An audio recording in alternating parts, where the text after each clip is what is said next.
wabarakatuh. Hai teman-teman, berjumpa lagi bersama saya Sahrul Ujang. Di video kali ini saya akan membahas tentang sistem saraf pada manusia.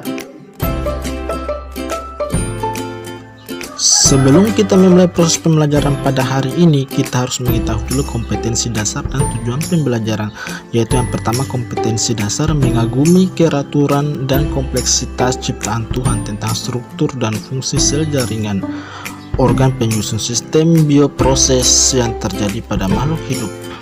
Kemudian tujuan pembelajaran yaitu satu, siswa mampu menjelaskan tentang sistem saraf. Kedua, siswa mampu menyebutkan bagian-bagian sistem saraf.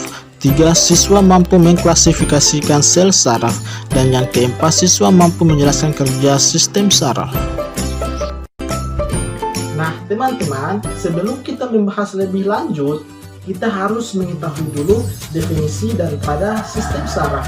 Nah, sistem saraf merupakan salah satu sistem koordinasi yang bertugas untuk menyampaikan rangsangan dari reseptor untuk dideteksi dan direspon oleh tubuh. Nah teman-teman, yang perlu kalian ketahui adalah bahwa untuk menanggapi suatu rangsangan, sistem saraf memiliki 3 komponen, yaitu yang pertama reseptor, yang kedua efektor, dan yang ketiga yaitu penghantar impuls.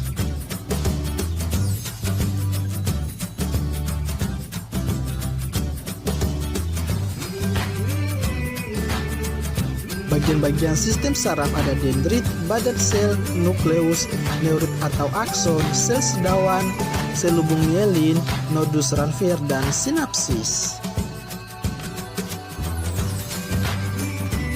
Kemudian fungsi sel saraf memiliki fungsi, yaitu yang pertama dendrit menerima impuls dan mengantarkannya ke badan sel.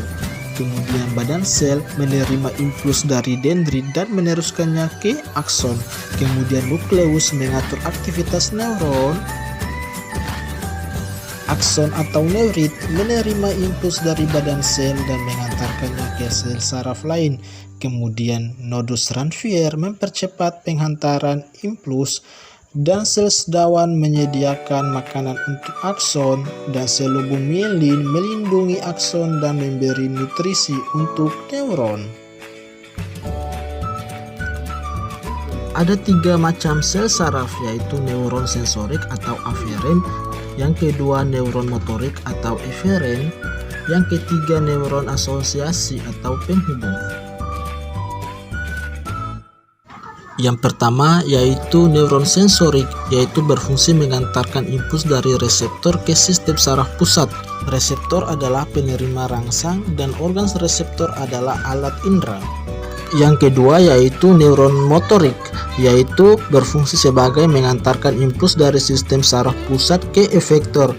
Organ efektor adalah otot dan kelenjar. Sedangkan neuron asosiasi yaitu berfungsi sebagai menghubungkan neuron sensorik dan neuron motorik. Neuron asosiasi yaitu terdapat di otak dan sumsum tulang belakang. Nah, kemudian sistem saraf dibagi menjadi 2, yaitu sistem saraf pusat dan sistem saraf tepi. Sistem saraf pusat terdiri dari otak dan sumsum tulang belakang. Yang pertama yaitu sistem saraf pusat atau yang disebut SSP. Saat sinyal dari suatu bagian tubuh memasuki SSP di dalam otak, otak akan menginstruksikan respons sesuai dengan situasi. Yang kedua yaitu sistem saraf tepi atau yang disebut SST. Salah satu sistem kerja SST yaitu sistem saraf vegetatif atau otonom. SSP-mu mengirim sinyal ke saraf tepi dan memerintahkan jantung untuk berdetak. Sistem pernapasanmu untuk menyirkulasikan udara serta perutmu untuk mencerna makanan.